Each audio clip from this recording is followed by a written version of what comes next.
Hey, what's up? It's Paul from Guitar World. I'm here at the Martin booth at 2024 NAMM. I'm speaking with Thomas Ripsam, the CEO of Martin Guitars. Hey, Paul. Good morning. So great to see you again. Absolutely. So let's have a casual conversation. How has it been going for you on this NAMM show and a few years as someone who's helming the company? I think the show is great for us. You know, we've been a long-time supporter and continue to support NAMM. We have a big booth here. I think we have a lot of exciting things to talk about beyond just cool products, but it's the Martin story. It's nice to connect with people. It's great to be visible and to use this also as a platform to really kind of be visible and tell our story, the Martin story. Do you find that some of the challenges that you've had before are still the same, or is there new challenges that you have to address?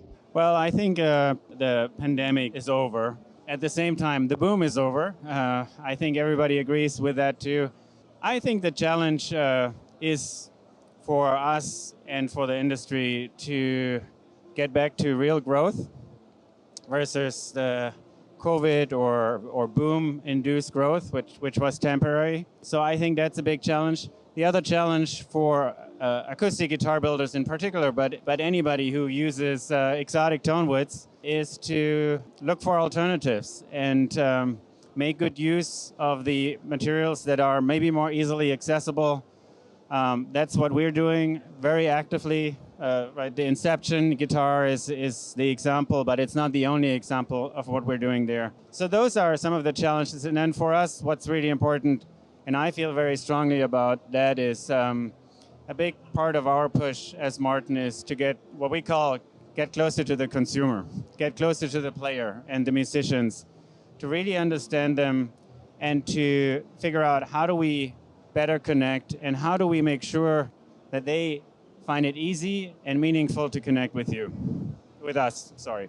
Everyone tends to think of Martin as such a long legacy company, and now you're reaching a younger audience. So I feel that you've been doing more to address a lot of their needs, right? Absolutely. I think influencers, they have been here for a while and they are here and they have a massive influence, not just to promote different products or review or generate awareness. I think influencers will be a big selling channel in the future, right? And it's already happening. And that will be part of the channel landscape we're going to see. At Martin for this year, we have a very active influencer campaign. Pretty much every month or so we have stuff planned. And that is very different from how it was even 2 years ago or 3 years ago, where we started to focus more. So absolutely. But artists at the same time, artists are a big focus area for us also. And there's a lot more to come actually very shortly from now. I spoke to someone here at Martin, and it was funny, we were talking about the fact that they foresee if the future of NAMM to be more set up, that more in tune with social, with influencers, so that you're basically setting up spots for where they can actually create their content rather than sort of what everyone does is just set up a booth, right? Do you foresee a little bit of that as well? Absolutely, because it's easier. I mean, I think we have more tools available to generate content and make that content available more frequently. The attention span, especially of the younger generations, gets shorter and shorter. So you kind of, it's almost like a machine or an engine that needs to be fueled and needs to be going actively. Yeah, so I think the answer is yes to all of that. Yesterday, I did an interesting panel with Kristen Chow from Reverb, and it was about customer engagement. And we had different members of the industry in the audience, right? Musicians, retailers, manufacturers, and we talked about some trends like personalization, like really understanding the player.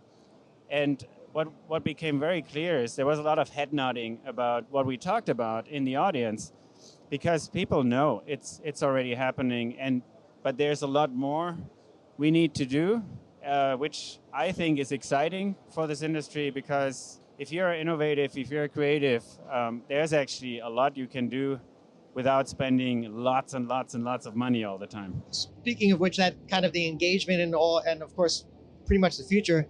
Chris Martin had mentioned the other day a lot about the talk of AI. How do you feel that will impact a company like Martin in the future? Not in the future. We're already using AI. That's true. We're using it for software programming, and we're also using it in our service areas. I can assure you, AI is not just a buzzword. If you look at all the investment that big companies in all industries are putting into this, just to give you an example, my prior company, they publicly announced they're going to hire 100,000 people focused on these new technologies, AI, robotics, over the next 5 years. And that's not a joke. I think, for one, it is happening now. It's not something in the future. And I think we can either say, oh, that's a threat and that's going to kill us, or we can embrace it and say, well, how do we best use it and make it meaningful? That's my orientation. That's how we're approaching it. And I think it's going to be good for this industry. Well, it sounds like as a composite, you're going to be able to harness that technology to make it, I guess, make Martin more efficient and have a better reach as well. Yeah, I don't think it's just about efficiency. You know, if you actually think about, I'm going to put my player hat on for a moment. I look for information pretty much every day about what I like, right? Guitars or other stuff, accessories or gear. And I use different sources, and then I'm bombarded with information. And a lot of information is actually not meaningful. It just feels generic. It doesn't speak to me. So one example of AI is actually to figure out what is the next thing that should be put in front of Thomas to actually make him happier or more engaged or find something he enjoys. And to me, that's not efficiency. To me, that's actually something that will benefit me as a player. So to me, it's AI allows us, clearly there's some efficiency component, but the bigger thing is to actually innovate and create something that is valuable to players and people who are interested about this topic. Tell me about a lot of the new launches that you've had. Are any particular thing that you're really proud of? Yeah, I think there are two new products.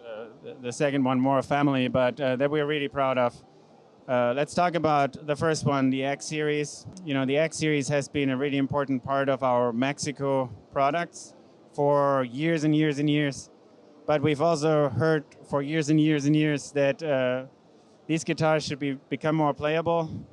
They need to aesthetically look better, and the electronics should work better. We've taken that feedback, and I think we've come out with 12 SKUs for now that are really exciting. And from the initial feedback from players and our channel partners, there's a lot of excitement about this.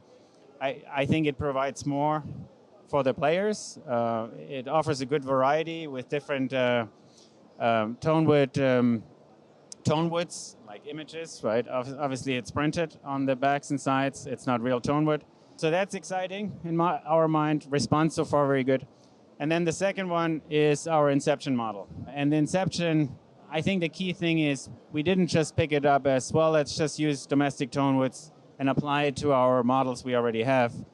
It was actually about creating a guitar that is great on its own right, and it adds to our palette from a sound perspective, from a visual perspective. So I think it gives players more options. So I'm very excited about that because there's a lot of effort behind that. And of course, inside the guitar, there's a little bit of technology that's new, but I think it's fantastic that it's a very purposefully designed guitar. And I personally think it's a beautiful guitar. It sounds great. I will use it. And it's the beginning, right? So we're going to do more of that to complement our other lines. And that's very exciting. So those are two of the things. I think the other things you see, they're probably a little bit more of the traditional things we do. We have anniversary models. Chris, obviously, 50 years with the company. That's huge. So we have 2 models there. And then our Mexico facility has been with us for 35 years. that's also very exciting. So that's kind of two really good anniversary models that I think mean a lot to people inside Martin, and hopefully they resonate with the world out there. I think when you look at what we've done in the last several years, starting with the SC, probably trying to do more different things that add to what we can provide. And I do think at this point, I think we can honestly say we probably offer more variety than anybody else in the acoustic segment at our scale, which we think is good. Well, I do like the fact that you guys have played around with a lot of your acoustic lines, Yep. like elevating the SC line, which is great. Yep. Obviously, the many concept guitars that you guys come out with. I dig it, and I'm looking forward to actually seeing the response coming from the Inception, because I played it myself and I thought it was really remarkable. So great, it was a great job. Thank you. That's great to hear. Yeah. Personally, I think Martin is connecting with a wider audience than ever before, and Yes. and as you mentioned before, like you have those classic models like the D18, D28, and I think a lot of players tend to think like they still want that. Absolutely. It's sort of like having great books. You keep them at home, and then you take out all the other ones. You try out all the other ones. That's right. the one you end up playing. Yep. So I play different guitars, Martin guitars, but I also like other brands. And I tell you, there's always the next guitar I'm looking for, and it's not like, oh, well, I'm just going to stick with one model, and that's it. I love guitars, and many people who love guitars, they are interested in adding not necessarily the same, but maybe something different, right? perfect. I'll leave on that note, and thank you so much for spending time here. But I'll leave with one last question. I always like to ask sometimes. Sure. Like all these guitars these concept guitars that you make, and like you look at, where do they go? Where do they go? Who's buying all that? We actually ask ourselves that same question. I mean, we have, you mentioned concept guitars, but last year we produced over 135,000 instruments. That's a lot of instruments. Yeah, where do they go? I think they go to a lot of people in the world that ultimately love to create music, and my favorite instrument is the guitar. Not because I happen to work with Martin. It was my favorite instrument before, but I do think guitars, they become a little bit part of you, and maybe an extension or maybe a friend, whatever it is. But there's something about that it's easy to embrace. But I think there's also an inherent need out there for people to get involved in music, create music. And I do think guitars are an amazing tool to do that. And it's not just a tool that's functional. It's a tool that means something to you when you spend time with it. And that's what it's all about. That's what gives me the passion and drives me. And I always tell my people, we have so much passion at Martin for what we do.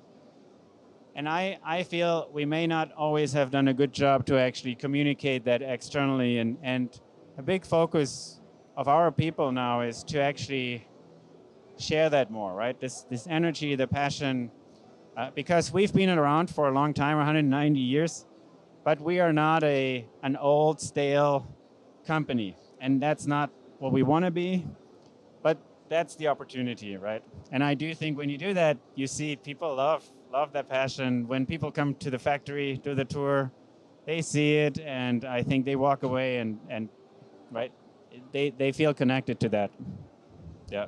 Thank you so much. Yeah, thanks for the interview, and thank you for all the support. Thank you very much. That's it. There you have it. Thomas Ripsam, Martin Guitars. Thank you.